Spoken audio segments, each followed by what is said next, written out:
Yes, sir. All right, ladies and gentlemen, it's your man, DJ Mr. Chris, on another episode of Hip-Hopcalypse. And so I have the opportunity today, and I quickly became a fan, just to let y'all know. But let me let y'all know something. Today's guest, I have a man here who uh, I tell you, he sounds amazing. And to be quite honest with you, I would put him in the likes in the same sentence and breath when I'm talking to someone as Chris Brown and Usher. The gentleman that I have today is a singer, songwriter, born and raised in New York City. Today I have Mr. Ryan Lane on Yes, the sir. show. Mr. Lane, what's up, baby boy? How you doing, man? I'm doing great, bro. How you doing? That introduction was amazing. Thank Oh, you. oh, man, well I appreciate it, brother. I appreciate it. You know what I mean? I guess it. I guess my days of being a wedding DJ and everything like that paid off. So I really appreciate the Yes. compliment, brother. Thank you. Absolutely, absolutely. Thank Yeah, you. yeah, yeah, man. So hey, you know what? We're gonna dive right into it and stuff. And so I read the bio, Absolutely. I read the bio, and here's the funny thing about it. I was about to say that you were an up and coming artist, but I think that would be a little unfair to say because after reading your bio, after going onto your SoundCloud, and we're going to touch base on many of those tracks that's on your SoundCloud, including the covers. But I think it's unfair to say that you're an up and coming artist, man. You've already been putting some work in, man. Why don't you tell the listeners a little bit about yourself? That's a fact. That's a fact. Yeah, I've been doing this for a long time. Born and raised in New York. Been doing this since I was literally like junior high school. Didn't want to do anything else. Just wanted to sing, dance, and perform, and just be in front of a crowd. So I've really just been on that path ever since. So as long Being as you look, so as young as you look, man, that look like you was in junior high like 2 years ago, brother. maybe like a good 3 years. What about that? Yeah, yeah, Okay, yeah, okay. yeah.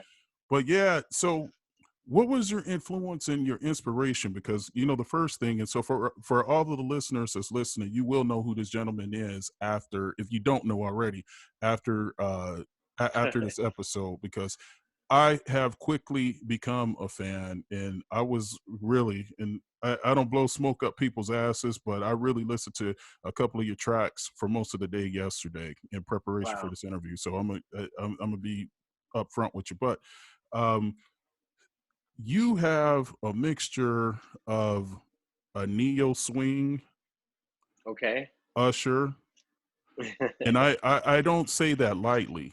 But you let us know who were your influences.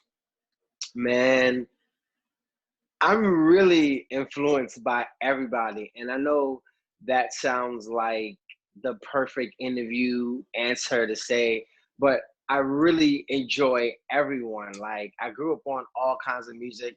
I have an uncle who's all into music, and he's had everybody's album that you could think from Aretha Franklin to Bon Jovi to U2 to Shania Twain to Mariah and Stevie. He just had everyone's album. And I was always one of those kids who was just always in his basement playing his music. So I'm really influenced and inspired by everybody. Like, I can't say it isn't anybody who I don't feel like I grab a piece from, or I've just always been that kid who's just like, I want to latch on and learn and figure it out and make it work. So I'm influenced by everything and everyone. No, that's what's up. And so um, I can tell, and this is going to be a segue into my next question. Um, Most successful artists, when you talk about uh, the Anthony Hamiltons, the Ushers, and Neos, Chris Browns, and everything like that, they do have a soulful and in some cases a gospel influence as well. Now, you were a member of the Harlem Boys Choir. Yes, sir. How did that come about, brother? Man, first of all, life changing. Life changing. I would do it all over right now in a heartbeat. The Harlem Boys Choir was a school I saw on the Disney Channel when I was just like, I wasn't even able to be in junior high school at this point. I've seen posters and things in the magazines, but I really have never seen them on TV. And I was a huge fan of the Backstreet Boys back then. Mm-hmm. And the Backstreet Boys had a song on their album called Perfect Fan. And, anytime there's a choir involved or anything going on, like, they'll bring on a choir for the background vocals per se. Right. And I was watching the Boys Choir of Harlem I was watching the Backstreet Boys on the Disney Channel, and the Boys Choir just walked out in their blazers, like 50 black boys just walked out and was just doing their thing with the Backstreet Boys, and I was just like, yo, like that's crazy. I want to do that. I want to be there. Okay. I'm Okay. sorry. That was my job calling me. I'm sorry. Yes. So I No, was like, you gotta answer that. it's okay. I put her on. I call her back. Okay. So I was just always like, yo, I want to be in that school. I want to audition. I want to perform. So I would go to the public library and fill out the application over and over and over. I wasn't even old enough yet to attend the school, but I kept applying to make sure I had everything filled out perfectly, which is how I learned how to fill out job applications and things like that as I've gotten older, because like I just kept doing it over and over and over. I went and auditioned. I did Whitney Houston, Your Love Is My Love, and I did Angel of Mine by Monica, which Mm, was two mm. which was two of my favorite songs at the time, because it really expressed the tones and who they were, and I felt like I was in that pocket at that time. So I did those songs. I auditioned and I got in, and I was able to travel the world and just do like some of the most amazing things as a teenager. So I'm forever grateful for the Harlem Boys Choir. And big ups to the Harlem Boys Choir, one of the definitely one of the most prestigious choirs that's known in the world. And I remember when I was coming up, I'm not going to let you know how old I am, man, but when I was coming up, the Harlem Boys Choir, it was definitely a big thing, and it's good to see. I'm really happy to still hear that they are still an influence within. Not only in the black community but within the world, and Yes. big ups to you, because those are definitely challenging songs by opposite genders. And so here's a little secret to all of the people that's out there listening. Now, DJ Mr. Chris can't sing, but if you are blessed to be able to have vocals such as this young man here, it's always advantageous for you to pick a song to audition with of someone of the opposite sex. Yes, absolutely. So Absolutely. um Absolutely. and we can go into that a little bit later, but always pick a song of the opposite sex, I feel because like it's a good, I feel like it's a challenge, and it really shows range and flexibility, and so I'm really, I'm really glad I went with the song, and I sound great, so it was amazing. no, it was great. And so let's move into a little bit now with your projects. You on SoundCloud, you have a SoundCloud page that is just hammered. It's peppered with material. I'm not going to sit up here and lie with you. I do a pretty good job with preparing for my interviews. And so what I Okay. do is I go in, I do some research, but your music is just peppered all over SoundCloud. I don't know which end is up. That's a good thing. I think that's a good problem Yeah, to yeah, have. yeah, You absolutely. you made this interview a little bit difficult. It wasn't simple, but I say that to say this: the material that is on SoundCloud is just amazing, even the covers. And so, Mm, what was the catalyst for you breaking in? So now you're in the Harlem Boys Choir, and so now there yeah, has to be a period of time to where you say that now I want to venture off and I want to become an artist. How did absolutely. that come about? How did we get to that catalog that's on SoundCloud? Absolutely. So after the Boys Choir of Harlem, went through my high school years, I did my justice. I was able to perform and travel. I also graduated, of course. And from there, I was like, okay, what's next? So I actually went back and taught at the Harlem Boys Choir as a teacher for a few years. I would say about 2 years at their camps. Did that for about 2, 3 years. After that, I was doing a lot of dancing and I was just writing a lot of music for other people, myself, and just trying to get my name out there. I was in a couple R&B groups at the time. Ended up in an R&B group. We got signed to Capitol Records, which was amazing. We got a chance to work with Tank, Rodney Jerkins, Warren Campbell, Harvey Mason, Adonis, everybody who I would read in these booklets growing up of me. Like, I read everybody's name: the engineer, the guy who pushed the buttons, the guy who brought the water. Like, I read everybody's name in the booklet, who wrote the songs, produced it, everything. So these were people who I looked up and who I looked up to and admired. So from there, everything with the group didn't work out. And then after that, I just was like, yo, I'm just gonna hit the ground and I'm gonna just keep going. And that was like what, 2012 at the time, 2013. So fast forwarding back to my SoundCloud, I just was like, I'm gonna just keep putting out music. I'm just gonna keep putting out content. I came up with this idea to record an IGEP. Shout out to my team, 80 and the Tramp, who's been holding me down for these past like 8 or 9 years. And we came up with this idea to do an IGEP, Instagram original. Now, real quick. Now, let me interject Yeah, real quick. So, Lady in the yeah. Tramp. Now, that's your production team, right? Yes, absolutely. Okay. Uh-huh. Okay. Okay. Yeah.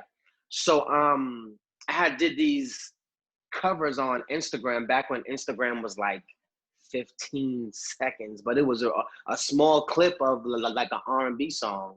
So Instagram was extended. It became a minute long. So I was like, I'm gonna do 5 songs in like 5 minutes, and which is how the Anita Bakers and the Tony Braxton and the Usher. But everything I did, I was like, yo, anything I'm gonna do, I'm gonna just do it my way. You know what I'm saying? So it's really like I'm always stay true to what R&B is, but I'm gonna do it how I feel it and how I would flow the song. So from there, it's been a huge part of my performances. People always ask me about it. It's all over my Instagram and also all over my SoundCloud. So it's just been a part of me. So I just kept doing it. You know what I mean? So now you have worked with some other award-winning producers as well, and this is actually two-part questions.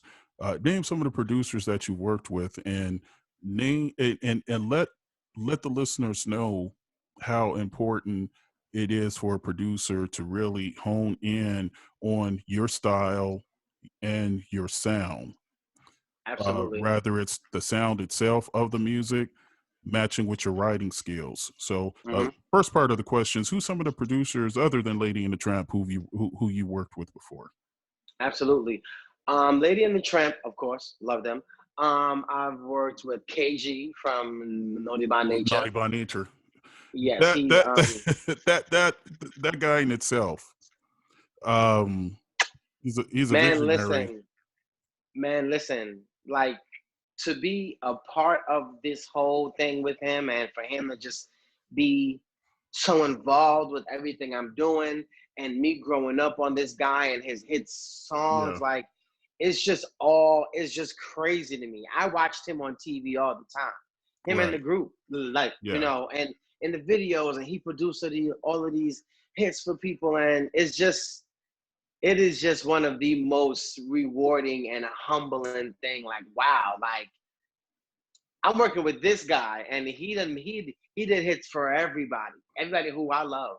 You know what I'm You know saying? what So you know what the trip is, because I know I'm a lot older than you are, man. But back in the day when Naughty by Nature, when they first busted out, man, you would look at the cover with KG, Vin Rock, and Tretch on it.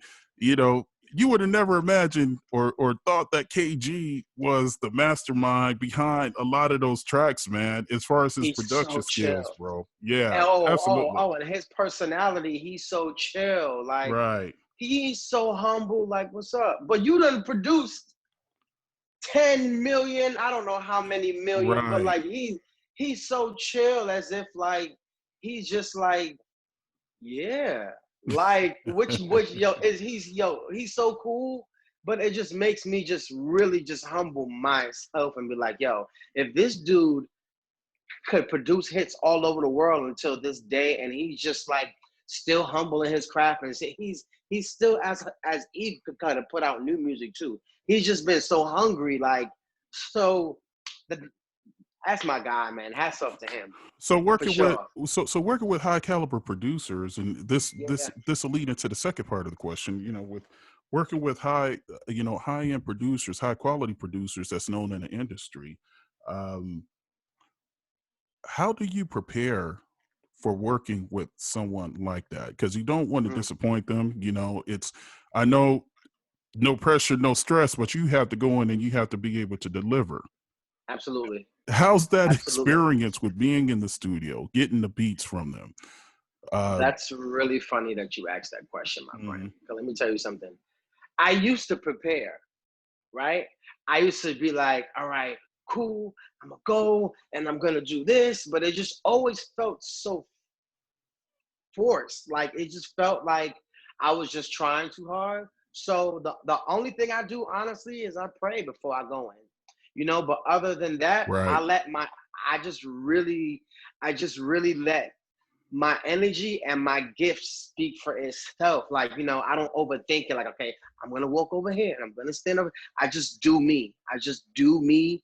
And at the end of the day, you're gonna love it because I'm a cool dude, you know, and I'm talented. I can crack a joke once in a while here and there. You know what I'm saying? So I just lead with me and my talents, and I just go for it, bro. Like I don't prepare. Like before, I would get in my own head and just do too much. And I'm like, nah, like I got this. Just do you, and it's gonna all fall into place. So that's really how I prepare. I pray real quick, might call my moms or whoever, but like it's real chill. who do you draw comparisons to? You've been in the industry for a minute, but I know with the catalog, and this kind of gets back to my earlier statement here. With the Hmm. Chris Browns and the Ushers, but personally, who have you been compared to? Oh man, mainly Brandy and Usher. They're actually my two favorites as well. So for sure, Brandy Usher. I've heard Omarion. I've heard Donnell Jones. Um, and then even with a few other things I do a little bit of everybody in my music, but for the most part, it's Brandy and Usher. Like, I always hear a little bit of Tony or Whitney, which is a huge compliment. I always hear a little bit of like Luther Vandross and things like that. So, these people are amazing people who I grew up on. So I'm just grateful to even be in that rank. Like, you know what I'm saying? Right, in that same Yeah. breath. So for our little listeners that's listening, Mr. Lane, he can blow. He can blow, y'all. He can blow. We're gonna get into this phase of where we touch on a couple of the songs that I listen to. Um, Gotcha. and I don't want to botch it, and I'm sorry because I got my tablet next to me as I'm scrolling down, as my notes. But you have one song that I really liked. Which one is Um, that? actually, let me get back to the covers. You did Usher. You don't have to call. Yes, sir. That was tight. Thank Um, you. but you have a song called, I think it's called "The End of Story." End of story. Yes. Oh, End yes. Oh, end yes. end of story. Beautiful song. Thank you. Thank you. Thank you so much. Wow. Maybe you can let the listeners. Maybe you could give the listeners a little preview of what that is, real quick, a cappella. Yeah, yeah. How does that song go? You see, you done got so many yourself. Hey, I heard Ice Cube forget some of Um, his lyrics. I'll go. Not saying I'm perfect. I'm Mm. just average. I was a role you needed in your life. If it wasn't worth it, you should have said it. I wasn't asking you to be my wife. Wife. That is one of my. I haven't heard that song in so long. So It's crazy you even love that song. That song is super old. Wow, that's crazy. You know what? It's a testament to your writing skills um, Mm, classics stand the test of time.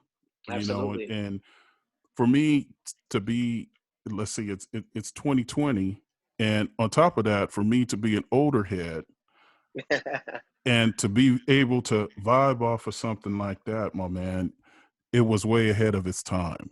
I appreciate It that, wa- man. it, Thank it you. was way ahead of time. But what's some of your other favorite songs that you've recorded? Mm. A lot of my favorite songs that I recorded haven't it hasn't been released yet. But a lot of joints I think within these past 2 years have just really been magical. Like things has just been just flying out my brain at the studio, and we just create this amazing sound. But I would say one of my favorites is called um how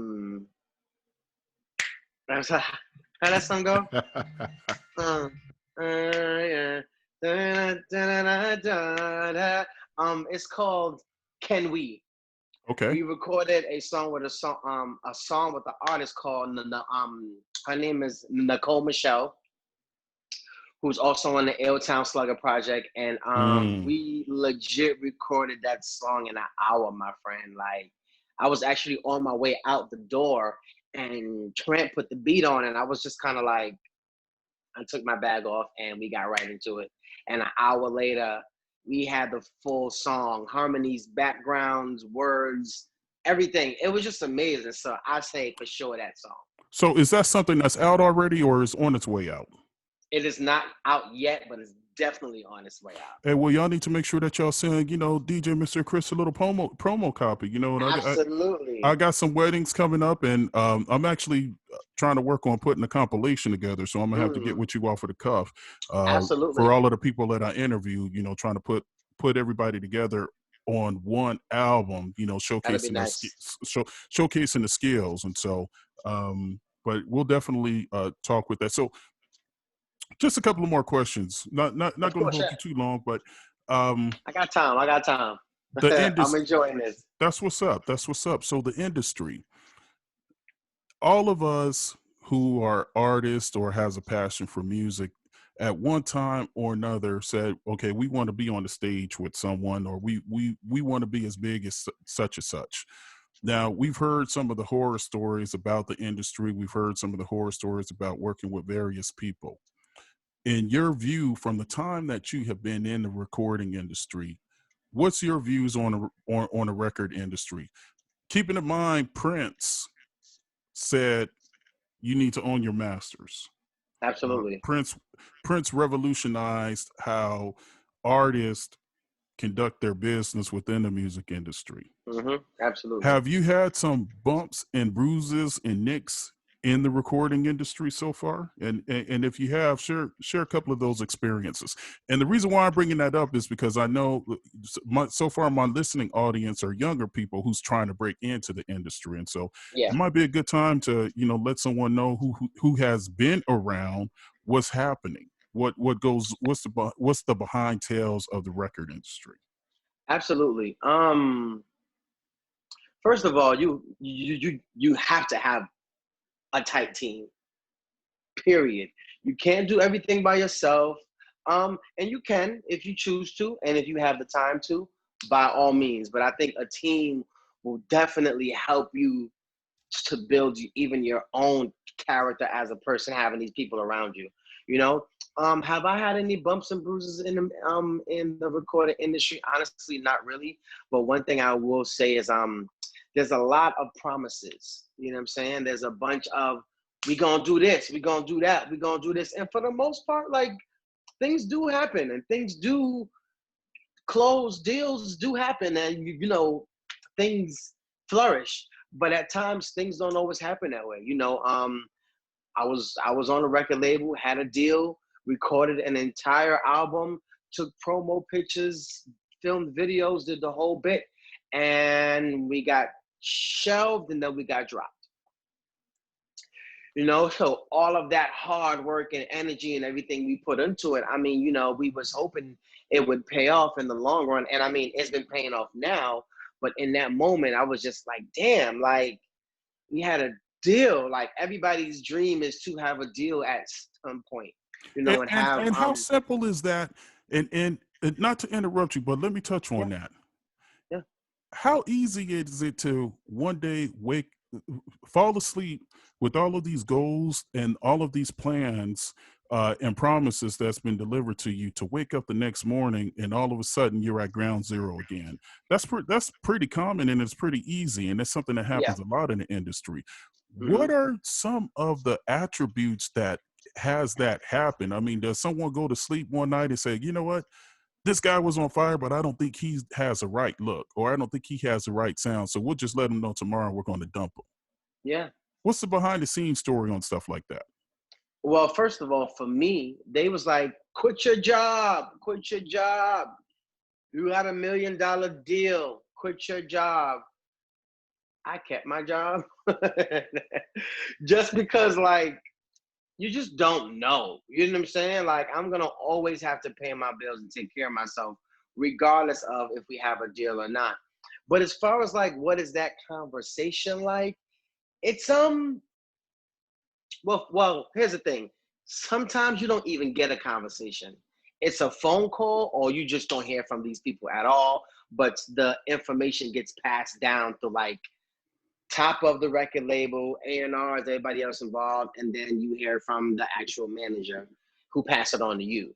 You know what I'm saying? But it's devastating. It was rough because we was calling and trying to find out, hey, what's going on? Are we flying to LA? Are we not? Are we doing Atlanta? Are we doing this? And it was just no type of phone calls. It was definitely like a kick in the gut. But I've always been that person to get back up and just keep on working, and which is what I did. I was like, nah, I'm not. It just don't stop here.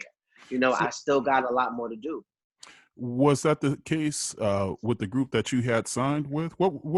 If it's not confidential, what was the name of the group that you had signed with? The name of the group was Project 718, based out of New York City. Okay, okay. Yeah, And so you guys had signed, and so I'm taking it that you were shelved. Kind of same situation. we were shelved and then just dropped altogether. Jeez, jeez. And so for all of the listeners that's listening, this is a reality. You're hearing it from someone who has seen a lot within the music industry, and so I do like the one part about promises. I mean, for my exposure, working with a couple of labels that really didn't go anywhere.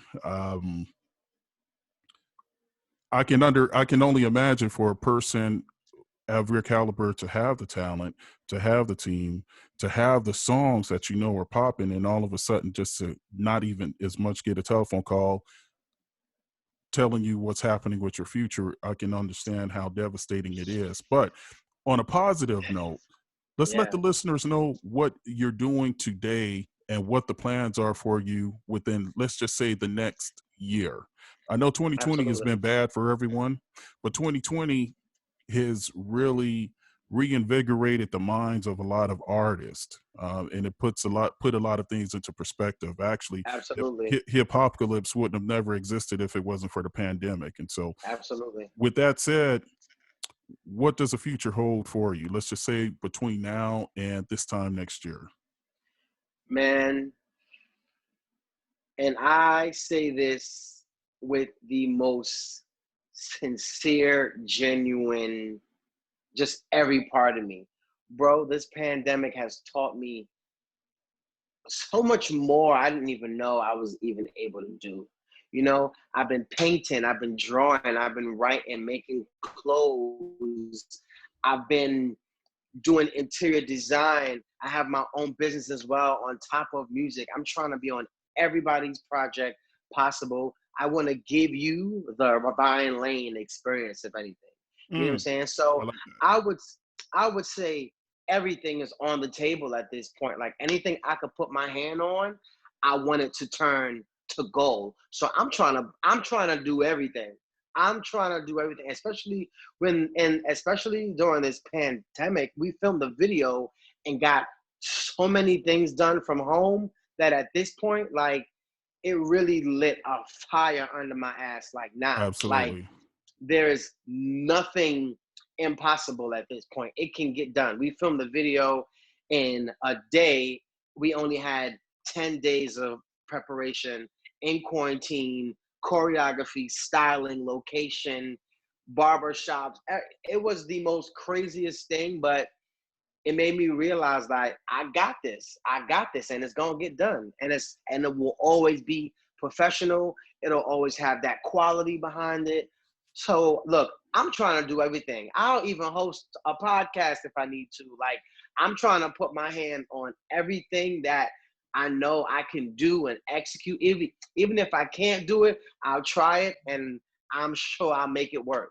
You know what I mean? But I'm trying to do everything, bro. Well, and that's that's the real true trait of a go getter and someone that's wants to remain relevant. And I want to say this, and it may not sound professional, and it may not sound good, but there's love behind this. And so your relevancy, and I understand that there's a lot of us, especially during this time, we're going through some hard times, but I would definitely like to labor with you with getting your material uh, refreshed and resurfaced.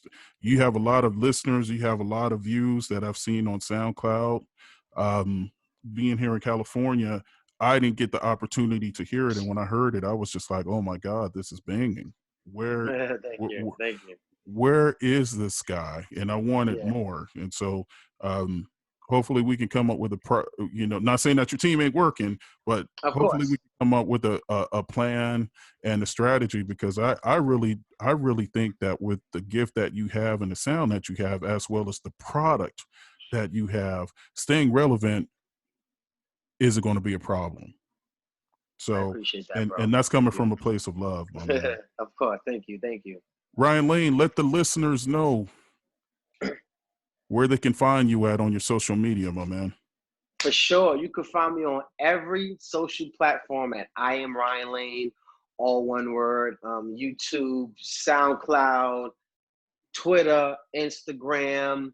Um, Obviously, Apple Music, Spotify, Title, under Ryan Lane. But yeah, all one word. I am Ryan Lane, and just expect more from me, man. Expect more great energy, great music, great vibes, and yeah, we just out here doing what we are supposed to do. I feel like this is the first time in my life I'm being me. I'm doing everything. I'm doing everything that I want to do. I'm not being told like, oh, do this, put this on, do that. Nah, I'm just doing what feels good to me, and I want to put all of that out in the universe. That's what's up. And when it comes from you, when it comes directly from you, you're going to share. You're going to be the one to be responsible for the success as well Absolutely, as the failure. But absolutely. the one thing that I can respect out of anyone is if they go out and try and they fail, it's a lot better than failing because they didn't try. Yeah, That absolutely. last question before I let you go, and I ask all of the people that I interviewed this one question. Yeah. The Ryan Lane of today, sitting with DJ Mr. Chris on Hip-Hopcalypse, what would that Ryan Lane tell the Ryan Lane way back when he first began his career? What advice would he give him? Hmm. If you can go into a time capsule and talk to a younger you, you're taking experiences, you're taking heartache, heartbreak, accomplishments, achievements from Yeah. today. Hmm. What would you tell that Ryan Lane who was filling out that application for Hmm. the Harlem Boys Choir? What would you tell him? I would just definitely tell him that everything he's doing, he's on the right path, and everything he's doing is not in vain. It's not like it's not being seen. It's all for the greater good down the line.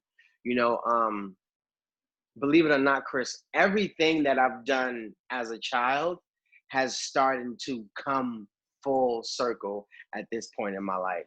Whether it's, as I said, making clothes and creating and drawing. I've always been that kid.